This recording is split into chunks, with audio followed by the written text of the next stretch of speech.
40 বছর ধরে এই কথাটা আমরা বলে আসছি যে আমরা চ্যালেঞ্জ করছি ইসলামের কোথাও ইসলামের নামে রাজনীতি নাই। আমরা চ্যালেঞ্জ করছি যে ইসলামের নামে রাজনীতি ইসলামে নিষিদ্ধ। ইসলামের রাজনীতি অবশ্যই আছে, ইসলাম ইজ অবভিয়াসলি, ইসলামে নাই এমন কিছুই নাই। Islam is complete code of life, এই কথাটা বরং রাদার দুর্বল। ইসলাম পূর্ণাঙ্গ, ইসলামের নাই এমন কিছুই নেই, কিন্তু ইসলামের রাজনীতিটা ইসলামের নামে না। আপনি আমাকে কোথাও থেকে দেখাতে পারবেন না যে ইসলামের কোথাও থেকে যে ইসলামের নামে রাজনীতি করা, বরং ইসলামের রাজনীতির অনেক দিগদর্শন আছে, সেটা পবিত্র কোরআন শরীফও আসছে, সেটা খেলাফতে ইনসানিয়ত হিসাবে সেটা একটা বৃহৎ ব্যাখ্যা আছে, আমি আসবো একটু পরেই। কিন্তু ইসলামের রাজনীতির মূলত উৎপত্তিটা হচ্ছে পবিত্র কলেমা থেকে, এবং এটার একটা ইনস্টিটিউশন, গাইডেন্স, এক্সাম্পল হচ্ছে মদিনা শরীফ। আমি যদি এক লাইনে বলি আর কি আপনাকে, যে ইসলামের রাজনীতির উৎপত্তিটা কলেমা কেন, এগেইন বিকজ ইসলাম বলতেই কলেমা। ইসলামের যেই কথা বা ইসলামের নামে যেই কথা কলেমার বিপরীতে যাবে, এটা ইসলাম হইতে পারে না। ইসলামের যা কিছু আছে সব কিছুর সোর্স হচ্ছে পবিত্র কলেমা, সেটা কোরআন শরীফ, হাদিস শরীফ, মানে ইজমা কিয়াস যেটাই বলেন, মূলটা হইতে হবে কলেমা, because that's the declaration through which you get in. এইটা ফান্ডামেন্টাল। তো এখানে কি বলা হয়েছে?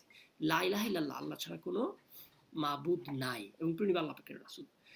ইসলামের নামে রাষ্ট্রের কথা বললে বা ইসলামের নামে রাজনৈতিক দলের কথা বললে, রাষ্ট্র এবং রাজনীতি একই অর্থ বহন করে এজন্যে যে আপনি যখন কোনো একটা ধর্মের নামে রাজনৈতিক দল করেন, আপনি রাষ্ট্রে গেলে ওইটাই হবে, রাইট? এটা ভেরি বেসিক। আপনি যখন বলেন যে আমি ইসলামের আইন চাই, ইসলামের রাষ্ট্র, এটার মানে কি? আপনি যদি ক্ষমতায় যান আপনি কি করবেন? ইসলামের রাষ্ট্র করবেন। সো when I say ইসলামের নামে রাষ্ট্র, তার মানে আসলে ইসলামের নামে রাজনীতি এট দ্য সেম টাইম বোঝাচ্ছে। যে কথাটা বলছি যে এই যে কলেমার কথাটা বললাম, যে that is the fundamental of Islam. এখানে যে বলা হইল যে আল্লাহ ছাড়া কোনো মাবুদ নাই, যদি এইটা সত্য হয়ে থাকে তাহলে ইসলামের নামে রাষ্ট্র অসত্য। কারণ ইসলামের মধ্যে, একটা রাষ্ট্রের মধ্যে শুধুমাত্র মুসলিম বসবাস করে না, হিন্দু, বৌদ্ধ, খ্রিস্টান, সব ধর্মের মানুষ। আপনি আমাকে একটা জায়গায় একটা রাষ্ট্র দেখাইতে পারবেন না আনলেস এটা জোরপূর্বক করা হয়েছে, ফোর্সফুলি করা হয়েছে, যেখানে শুধুমাত্র এক ধর্মের এক মতবাদের মানুষ আছে। নো, এমনকি ইসলামের মধ্যে ভিন্ন ভিন্ন আইডিওলজির মানুষ আছে, ভিন্ন ভিন্ন ভাবে সে তার ইসলামকে ধারণ করে। ফলে আপনি যদি বলেন যে আল্লাহ ছাড়া কোনো মাবুদ নাই, তাহলে আর আপনি ইসলামকে রাষ্ট্রধর্ম হিসাবে বাকি সবার উপরে চালিয়ে দিতে পারেন না। আপনি প্রথমত কলেমা অস্বীকার করেন, আপনার ইসলাম পরে, রাষ্ট্র ব্যবস্থা পরে। আপনি যখন বলেন, এই কথাটা বলার মানে কি? আমরা যদি উদাহরণ নিই, চলেন আমরা উদাহরণ নিই, ইসলামের নামে রাষ্ট্রে একটা সাকসেসফুল স্টেটের কথা বলেন আপনি, আইএস, সন্ত্রাসী টেরোরিস্ট অর্গানাইজেশন, মা বোনদেরকে বাজারে বন্দরে বিক্রি করতো। এটা ছোট ঘটনা, কিন্তু সবচেয়ে বড় ঘটনা হচ্ছে যে দাস প্রথা, যে তালেবানের দাস প্রথা চালু হয়েছে। আপনি অন্য ধর্ম দেখেন, ইহুদি, তাহলে ইসরায়েল কি দোষ করলো? আপনি যদি মানে কি দোষ করলো ওই সেন্সে আমি বলতেছি না। আমরা ইসরায়েল রাষ্ট্রের বিরোধী কেন? কারণ সে হঠাৎ করে ঘুম থেকে ওইটা বলতেছে আমার কিতাবে লেখা আছে 4000 বছর আগে লিখে গেছে এই জায়গা আমার। এটা তোমার কিতাব, তোমার ধর্ম, তোমার ধর্মের সাথে তো মানে তুমি সেটা বিশ্বাস করো, এই জায়গা তোমার। মানে এটা তো আমাকে, তোমার ধর্ম তো আমার উপরে ডিকটেট করতে পারে না। তো আমরা ইসরায়েল রাষ্ট্রকে সন্ত্রাসী রাষ্ট্র কেন বলি? বিকজ সে একটা ইহুদিবাদী রাষ্ট্র কায়েম করে মূলত বাকি সব ধর্মের মানুষদের উপরে এটা অত্যাচারটা চালাচ্ছে, সেজন্যই তো। তো এবং এইটাই হওয়া উচিত, because that is the fundamental of কলেমা। আল্লাহ ছাড়া কোনো মাবুদ নাই, এর মানে হচ্ছে আপনি আমাকে বলে দিতে পারবেন না যে তুমি ইসলামিক রাষ্ট্রে আসো, সুতরাং তুমি সেকেন্ড ক্লাস সিটিজেন, তুমি অন্য ধর্মের যেহেতু। ইউ ক্যানট সে দিস, কারণ এটা একমাত্র আল্লাহ বলতে পারবে আমার স্টেটাস নিয়ে কথাটা। আপনি যখন ইসলামিক স্টেট বলেন, অন্য ধর্মের মানুষরা, আপনি অনেকে আমরা দেখি শুনি যে না ইসলামী রাষ্ট্র হইলেও তো সবাই সমান অধিকার পাবেন। নো ভাই, আপনি একটা জায়গায় আপনি জানেন 5 জন লোক আছে এবং 5 জন লোক 5 কালারের ড্রেস পরে রাখছে। আপনি বললেন যে ঠিক আছে আপনারা 5 কালারের ড্রেস পরে রাখতে পারবেন, তবে এই জায়গাটার নাম হচ্ছে হলুদ কালার ড্রেস পরে নেওয়ালা লোক। তাহলে তো হলো। তাহলে আপনি যে কাজটা করলেন বাকি 4 জনকে আন্ডারমাইন করলেন। আপনি এটা করতে পারেন না। আমি আসলে অন্যভাবে কথা বলছি। আমি অন্য কথা কিভাবে, আমি যদি উদাহরণ দিই, মোদি সাহেব আসার পরে ইন্ডিয়াতে মুসলিম বিদ্বেষ বেড়েছে। তো উনি কি আউট এন্ড লাউড মাইকে বলছেন এই কথা? বলেন নাই।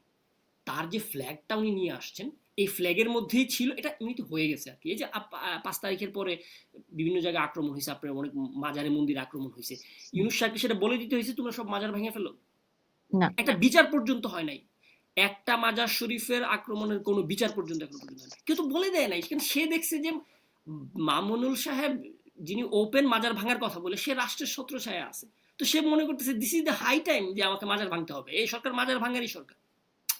তাকে এটা বলতে হয় না, বাট সেটা ধরে নিয়েছে। তো আপনি যখন একটা ধর্মের নামে রাষ্ট্রের কথা বলেন, এবং এটা প্রথমত রাষ্ট্রবিরোধী, আমি সেটা পরে আসছি, আমি প্রথম ইসলাম বিরোধী কথাটা বলতে চাচ্ছিলাম, যেটা ইসলামের রাজনীতি আসবে কলেমা থেকে, যেটা আমি একটু আগেই বললাম ইসলামের রাজনীতি মূলত খেলাফত ইনসানিয়ত, এবং সেটা কলেমার প্রদত্ত মালিকানার ভিত্তিতে।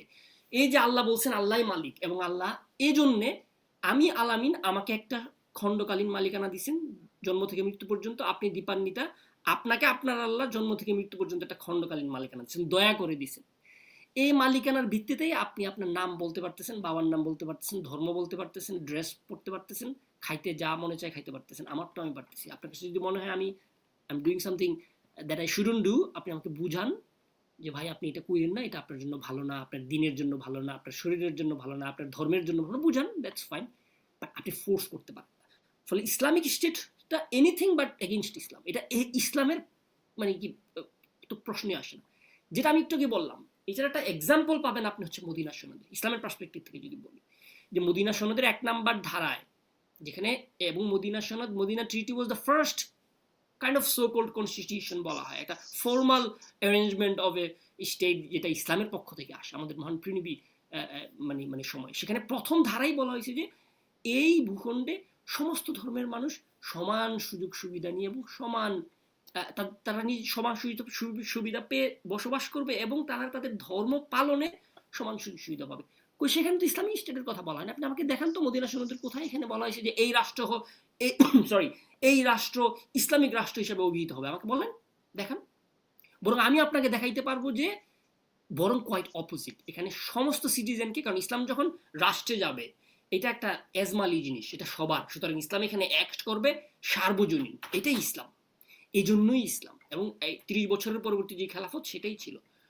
যেটা হয়েছে যে পরবর্তীতে মুয়াবিয়া, এই যে উমাইয়া গোত্রবাদী যিনি প্রণেতা মুনাফেক মুয়াবিয়া এবং তার ছেলে ইয়াজিদ, অবৈধভাবে তাকে ক্ষমতা দেওয়ার মাধ্যমে একটা রাজতান্ত্রিক প্রসেস কায়েম করে গেছে, যেটাকে উমাইয়া খেলাফত বলে অনেকে, নাউজুবিল্লাহ, যেটা মূলত উমাইয়া মুলুকিয়ত এবং পরবর্তীতে আব্বাসীয় মুলুকিয়ত বা বিভিন্নভাবে। এইটাকে ওয়াবিরা, বাতেল ওয়াবিরা ইসলাম হিসেবে ধরে নিয়ে পলিটিক্যাল পার্টি ফর্ম করতেছে, যেটা আমরা বাংলাদেশে দেখতে পাচ্ছি মৌদুদিবাদ বা খারেজি মতবাদের যেগুলো আছে। সেটা আমি ইসলামের পার্সপেক্টিভ বললাম, বললে আর অনেক বলা যেত, হয়তো অন্যদিন বলতে হবে, বলা যাবে, বাট সংক্ষিপ্তভাবে আর 2টা কথা বলি।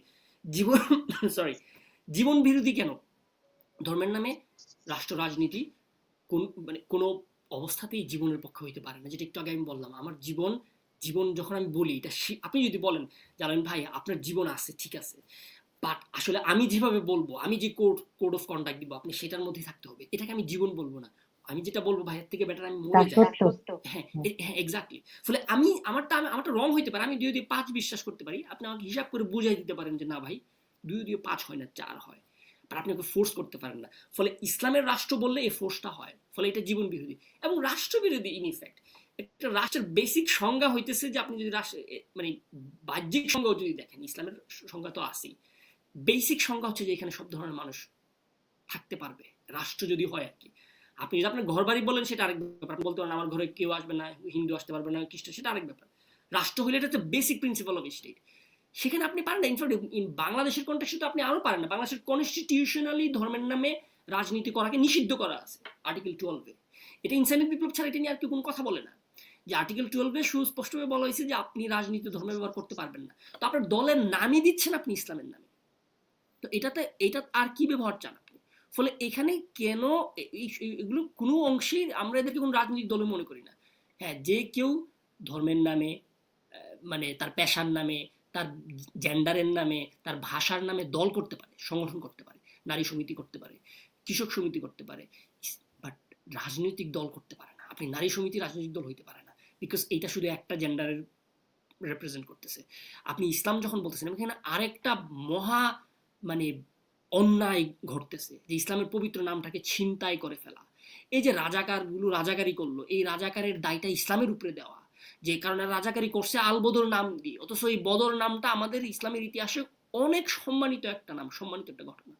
এই যে জামাতের ইসলাম, ইসলামের জামাত বলে বাংলাদেশের জামাতের নেতারা ধর্ষণ করতেছে না, তো একজন এইটার মিনিংটা কি হয় যে জামাতের ইসলামের লোক ধর্ষণ করছে, নাউজুবিল্লাহ মিন যালিক। একটা স্বাভাবিক মুসলিম এইটাকে একসেপ্ট করতে পারে না যে তার ধর্মের নাম নিয়ে কতগুলো গুন্ডা বদমাইশ একটা পলিটিক্যাল পার্টি ফর্ম করবে এবং তার ধর্মের নাম দিয়ে সে তার ব্যক্তিগত দুই নম্বরই কায়েম করবে, কিন্তু ইউজ করবে যে তার ধর্মের নাম। এবং আপনি যেটাকে ওর যে ইসলাম, সেই ইসলাম তো আমির সাথে নাও মিলতে পারে, এবং এটা মিলে না।